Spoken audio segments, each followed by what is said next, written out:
제8과 새벽 기도요 시간이 돌아왔습니다. 이 시간 주신 하나님의 말씀을 창세기 47장 15절 말씀부터 드리겠습니다. 애굽 땅과 가나안 땅에 돈이 지난지라 애굽 백성이 다 요셉에게 와서 가로되 돈이 지나였사오니 우리에게 식물을 주소서 어찌 주 앞에 죽으리까. 그러니까 그때는 돈이 전부 은전이나 금전이었는데 은금을 전부 다 거두어 들였다 이 말입니다.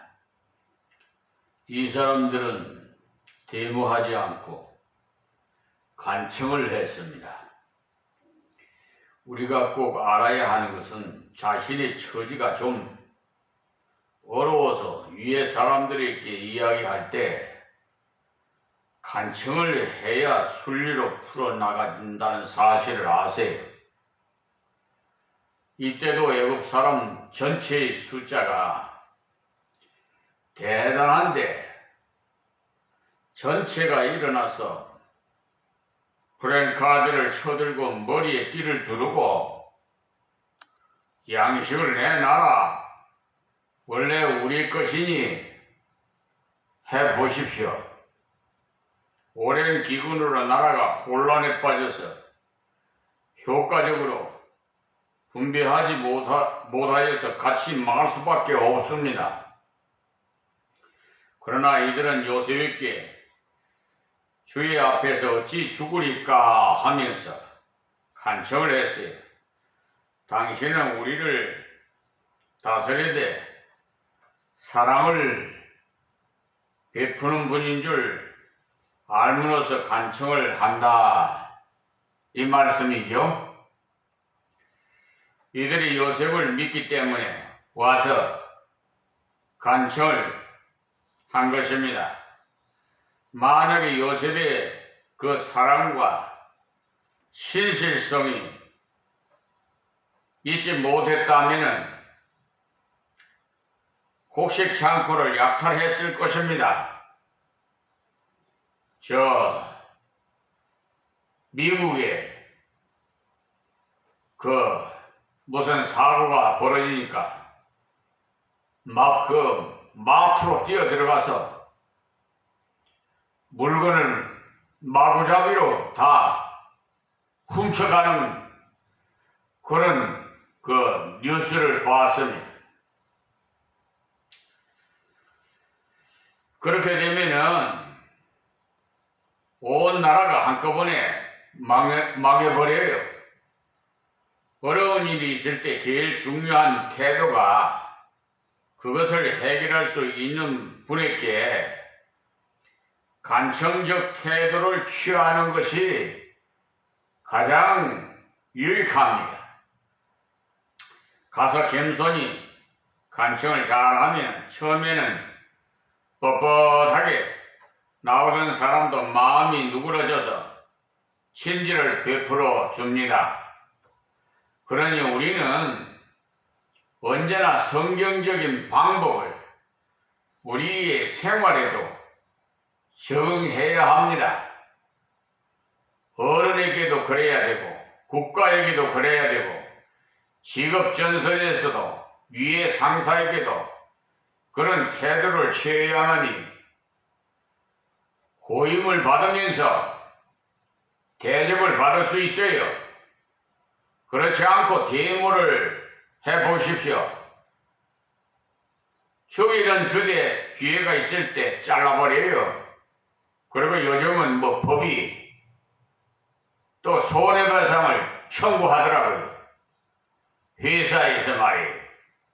데모를 해서 그 회사의 피해가 있다 해가지고 그런 손해배상을 청구하고 그러는 것을 이 사회에 보았으니 어려울수록 세력으로 해결하지 않고 순리를 따라서 해결하려고 노력하십시오. 자, 16절입니다.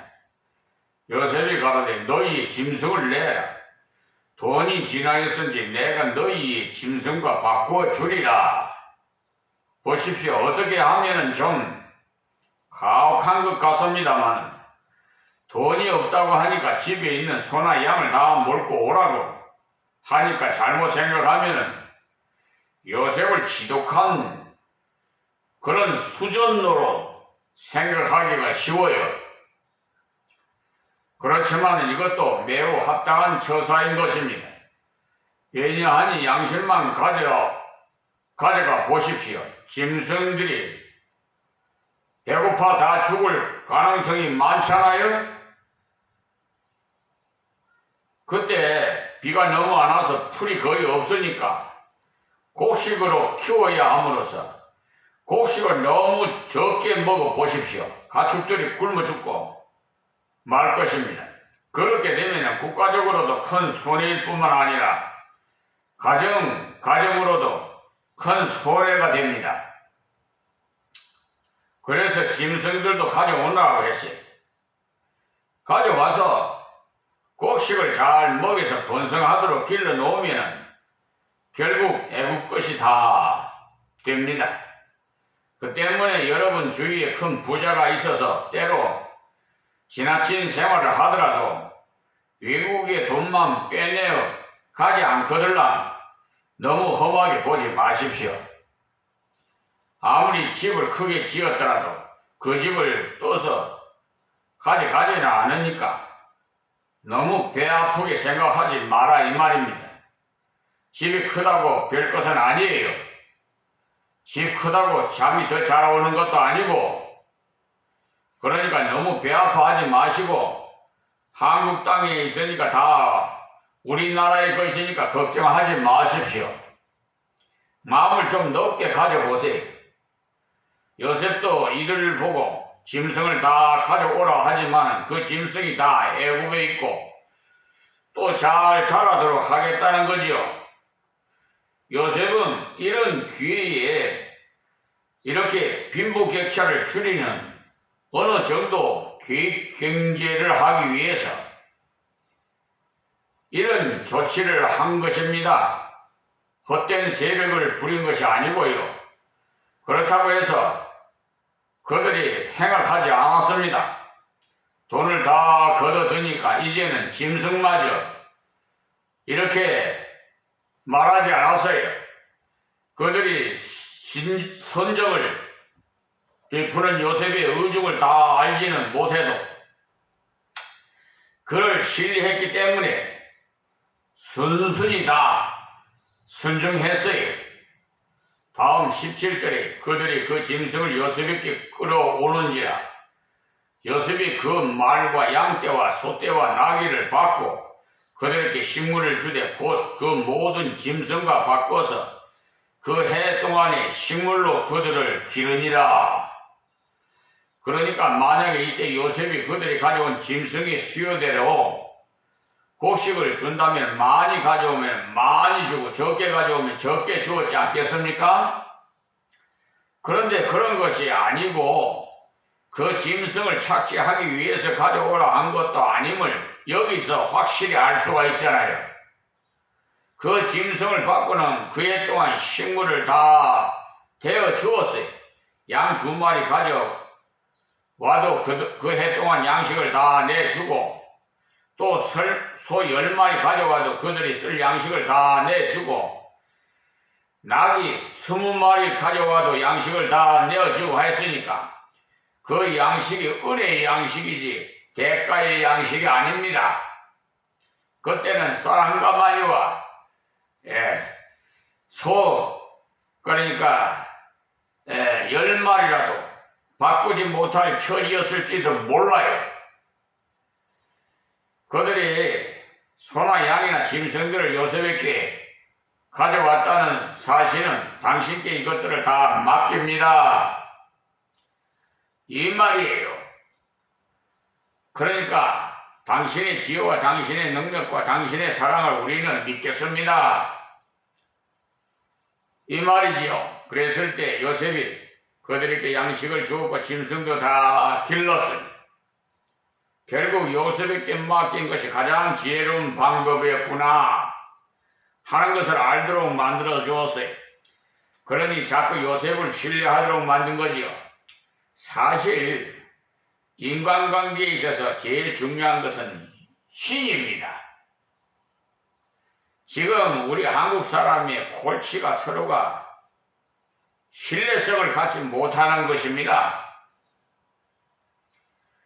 세월이 갈수록 더 강팍해지고 악해져서요. 이제는 저 법을 다스리시는 법관들도 불의한 법관들은요. 신뢰할 수가 없어요. 법률에 의해서 양심껏 판결을 해야 되는데 엉뚱한 가압류 가치평하는 그러니까 상고심 절차에 관한 특례법이라 있어요. 그걸 인용해서 심리 불속행 기각 그래요. 그걸 이유를 보니까 가압류 가치평에 사용하는 법률을 인용해가지고 기망에 속였어요. 참. 그러니 그 법을 모르는 사람은 그냥 속아서 넘어가요. 그런데 하나님의 사자인 이 비천한 종에게 딱 발각이 됐죠. 잡혔죠. 그 서경환이, 김선수, 노태학이, 오경미 이 대법관들은 그 법관뿐만 아니라요. 저 1심에 정창근, 정희철 강사, 이현종, 또, 김건희, 이건희, 또, 박지원이, 하여튼, 수십 명이 지금, 어쨌든, 법관 징계법에 의해서 대부분에다가 제소를 할 것입니다. 여러분 아는 것이 심리에 그래서 모르면은 까막눈이면 아주 그냥 소경을 따라가요. 이 진리의 말씀도 똑바로 가르쳐주면은 싫어해요. 그냥 사탕 발림으로 부드럽게 아무개 장로님, 집사님, 권사님, 권찰님 사랑합니다 하면 다 좋아하고 복 받으시오 하면 좋아하고 어제도 내 한국기독교연합의 총회장인지 유튜브를 통해서 기도하는 것을 이재명 대표의 기도하는 것을 보고 참 마음이 아팠어요. 축복해 주시옵소서. 여러분 그렇게 기도하면 안 돼요. 복 내려 주시옵소서라고 기도해야지. 그러니 양떼들이 뭐라고 하겠어요? 사람과 사람 관계는 축복이라는 단어가 들어가도 돼요. 그러나 하나님께서 내려주는 복을 내려 주시옵소서 해야지. 축복해 주시옵소서는 이것은 하나님을 우리 인간과 동일하게 취급하는 행동이에요. 그런 자가 한국 기독교 연합회 총회장이라고 기도해주고 있더라고요. 참나. 내가 그걸 보고 아직도 깨닫지 못한 자들이 많구나. 그래요. 소경이 소경을 인도하니 뭘 알겠어요. 다 그에 물이 들어가지고 축복합니다 하면 좋아가지고 아이고 좀 고민하고 책망하면 아주 그냥 은혜가 안 된다고. 한심해. 그런 걸 보면은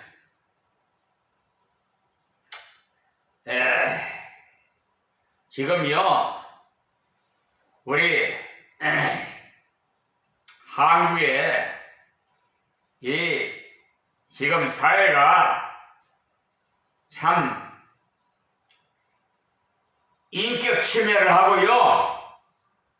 세계에서 그 통계를 내면 저하되고 있어요. 예전보다. 윤석열 대통령은 유엔 회관에서 기조연설할 때 자유를 몇 번 부르짖었어요. 제가 유엔 사무총장에게 편지를 했어요. 인권위원회에도 편지를 하고. 한국 사법부가 이렇게 인권을 침해한다고. 그랬더니 그것이 다 그 세계 인권위에 다 통계가 나오기 때문에 저하될 수밖에 없죠.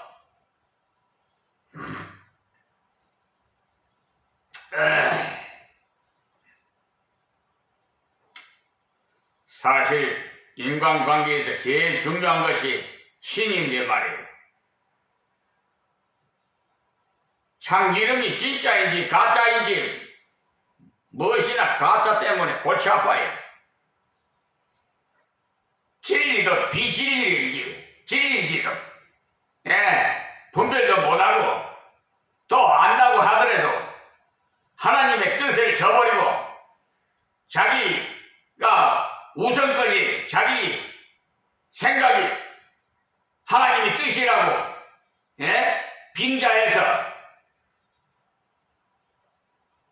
그 교인들의 허물을 착취하는 저 못된 자들, 해같이 해같은 별이 마지막 때 떨어진다 그러니 저 순복음교회 조영기 목사는 하나님 돈을 횡령해서 장로로부터 고소를 당해서 검찰에 불려가서 기소를 당했잖아요. 그걸 내가 어떻게 알아요? MBC PD 수첩에서 다 보고 알았지. 아무리 권위가 있고 훌륭해도 9가지 잘하고 1가지 잘못하면 와르르 다 물러지는 거예요. 그래서 유종의 미가 그렇게 중요해요. 사랑의 성령의 열매 9가지 중에 절제가 제일 마지막이잖아요. 절제하지 못하면 다 무너지는 거예요.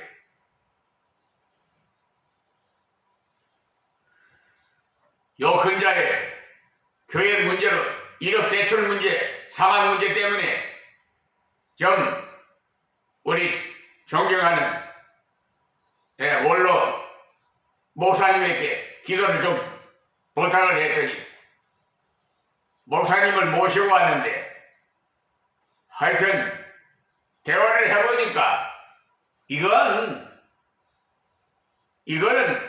아니었어요. 이런 분들에게 저는 참 안타깝습니다. 아브라함이 하나님께서 백세에 난 아들을 모리아산에다가 번제로 드리라 할 때 누구하고 타협했습니까? 가까운 아내하고도 타협 안 하고 하나님 말씀에 순종해서 아멘하고 몸종을 데리고 장작을 준비해서 모리아산을, 그것도 거리가 멀어요.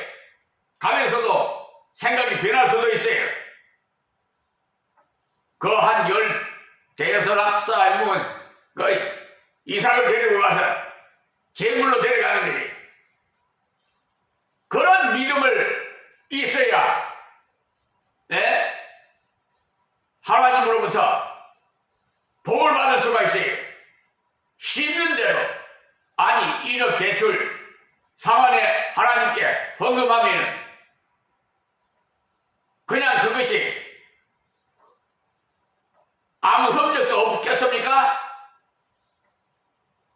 오히려 그거보다 30배, 60배, 100배로 복을 받을 텐데 참 안타깝습니다. 그냥 눈에 보이는 거 그러니 눈으로 신앙생활을 하려고 그래. 우리 이사를 와야 되는데 그럼 어디로 가야 됩니까? 그래 저 양도면 교회에 글로 오십시오. 내가 그랬어요. 하나님께서 어디 굶기십니까? 그처럼도 없게 만드시겠습니까? 다 여호와 일에 준비해 주셔야 해요. 예수님은 빛이 전한 아주 낮고 낮은 말구에서 태어나셨어요.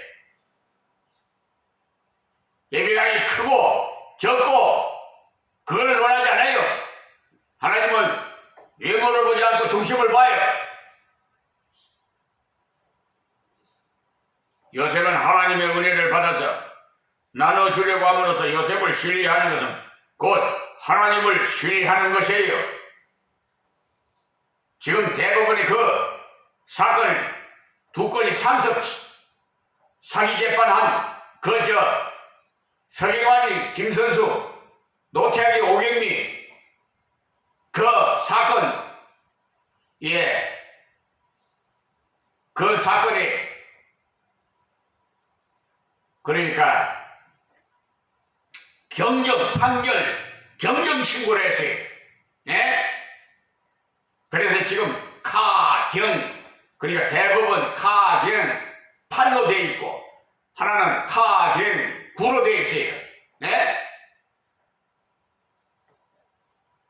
아직도 말이야 정신들을 못 차려. 그럼 빨리 그걸 판결을 다시 해야 되는데 그냥 속수무책에 가만히 보니까 계속 지연하고 있어요.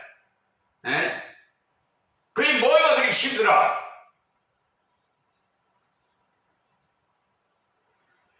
18절에 그 해가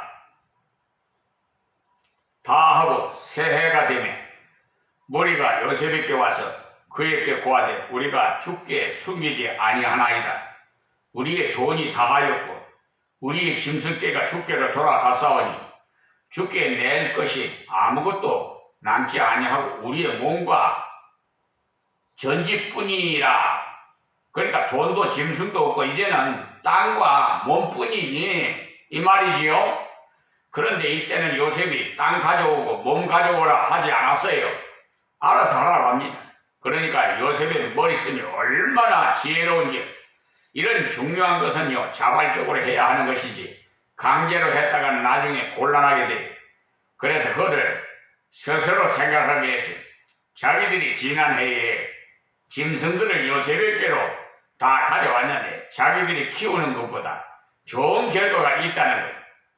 그러니까 토지나 몸도 맡기는 것이 나을 것이라는 결론에 도달하게 한 것입니다. 참으로 지혜로운 통치를 했어요. 자발적으로 정부를 신뢰해서 정부의 방침에 자기를 바치도록 했어요. 다음 19절에 우리가 어찌하여 우리의 전지와 함께 주의 목전에 죽으리까? 우리 몸과 우리 토지를 식물로 사소서. 우리가 토지와 함께 바로의 종이 되리니 우리에게 종자를 주시면 우리가 살고 죽지 아니하고 전지도 황폐치 아니하리이다. 그러니까 이제는 토지도 사주시고 몸도 사주시면 당신의 뜻대로 섬기겠다고 했어요.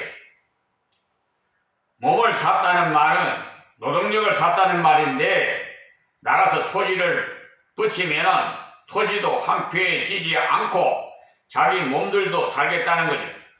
백성이 스스로 자원해서 자기들이 해야 할 일을 말했어요. 요셉은 이런 애굽 사람에게 하나님의 진리대로 정당하게 대우를 했지 결코 부당한 대우를 하지 않았습니다. 우리 한국에서 사업하시는 총수 여러분, 회사에서 수고하시는 직원들을 좀 섬기십시오. 그냥 짓누르지 마시고 그분들에게 대우를 잘 해줘야 됩니다. 직원이 없으면 어떻게 사업을 총수 자리에 앉을 수가 있어요?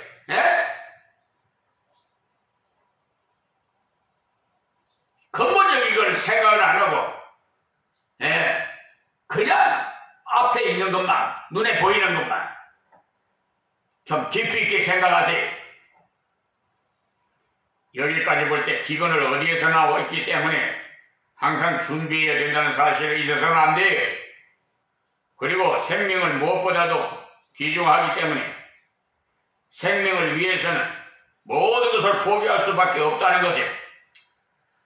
그러니 우리의 영원한 생명을 위해서 좁은 문으로 들어가는 것도 당연한 것이지요.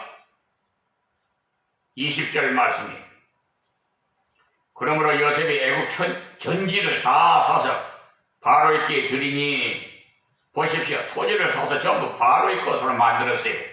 그리고 다시 말해서 국가 것으로 만들었단 말이에요. 국유지죠. 토지 문서가 전부 바로에게 들어가서 애굽 사람이 기근에 몰려서 각기 전지를 팝니다. 땅이 바로의 소유가 되니라. 그러니까 애굽의 모든 토지가 전부 바로의 것이니 이렇게 함으로 토지가 올바르게 쓰여질 수 있도록 합리적으로 조절을 했으니 우리도 요셉처럼 일을 바르게 해나가면 우리의 영향력을 점점 높여집니다. 여러분들이 하나님 뜻대로 정직하고 진실되게 바르게 걸어가면 우리의 영향력을 자꾸 높여줘요. 하나님 앞에 우리의 길을 맡기면 가장 놀랍게 사용하시겠다고 시편 37편 5절에서 6절에 말씀하셨어요. 다음 21절입니다. 요셉의 애굽 이 끝에서 저 끝까지 백성을 서국들에 옮겼으나 그러니까 무슨 말이냐 하면은 전국에서 사는 사람들을 전부 적당하게 옮겼어요. 지금은 정부에서 도로 계획을 세워서 일하려고 해도 많은 땅값을 내라고 고안 지르고 해서 야단인데 이들은 아주 대책에 순순히 응했어요. 그래서 도시계획이나 토지구역 정리나 하는 것을 아주 질서 있게 만들 수 있었어요. 만약에 이때 국민들이 주거지를 다 옮기지 않고 그대로 살게 되면 저 땅은 원래 내 것인데 하기 때문에 여간 곤란한 일이 아닐 텐데 요셉은 국민들을 적당히 이주시킴으로써 효율적으로 통치를 하였습니다. 마치 우리나라로 말하면 광주 사람은 경주에, 경주 사람은 공주에 옮겨 놓았기 때문에 아무도 이 땅을 내 땅인데 소리를 못해요. 그래서 자기 땅에 대해서는 다 잊어버리고 식구 따라 알맞게 토지를 나눠줄 때 거기에 잘 순응했습니다. 지금 우리나라의 실정이 어때요? 농사 짓지도 않는 토지 사람이 토지를 너무 많이 가지고 있어서 큰 뱅페이요. 농사 짓는 사람이 토지를 가지고 있어야겠는데 농사도 짓지 않는 사람, 서울 사람이 재산을 증식하는 수단으로 토지를 많이 가지고 있으니 이 일이 큰 문제지요. 그런데 이때 요셉은 백성들에게 적당하게 토지를 나눠줬어요. 이렇게 모든 것을 규모 있게 다스린 것을 보니 요셉의 머리가 비상한 것이 틀림없어요. 하나님께서 주신 지혜가 아니고서는 이런 일이 있을 수 없어요. 하나님께서 성령으로 주신 그런 지혜이기 때문에 이런 지혜가 나오는 것입니다. 이 비천한 정도 아무것도 모르는데 이렇게 IT 분야를 공부도 안 하고 또 법대도 공부도 안 했는데 다 하나님께서 이 유튜브 방송 개설도 하게 하시고, 예? 매일 또 이렇게 제작도 하게 하시고, 하나님 뭐 법도 그냥 수천 수만 가지 하는 거야. 뭐 법조항이니 시행령이니 규칙이니 등등 뭐 변호사 보수 정산하는 것이니 뭐 재판 절차 어떻게 하는 건지 뭐 하여튼 여러분 골치 아파요. 그 머릿속에 다 하는 컴퓨터에 그 용량이 초과되면은 마비가 되지요. 그러니까 귀중한 것을 하나님께서 척척 그때 죄 있게 기억나고 생각나게 해주신다 이 말씀입니다. 오늘 여기서 말씀드리겠습니다. 하나님 고맙고 감사합니다. 주신 말씀 귀 있는 자는 듣고 다 회개하고 올바른 신앙생활 할 수 있도록 은혜를 베풀어 주시옵시고, 저 이방인을 구원하시옵소서. 주여 어서 오셔서 이 세상 마지막 심판을 내려 주시옵소서. 예수님의 이름으로 기도합니다. 아멘.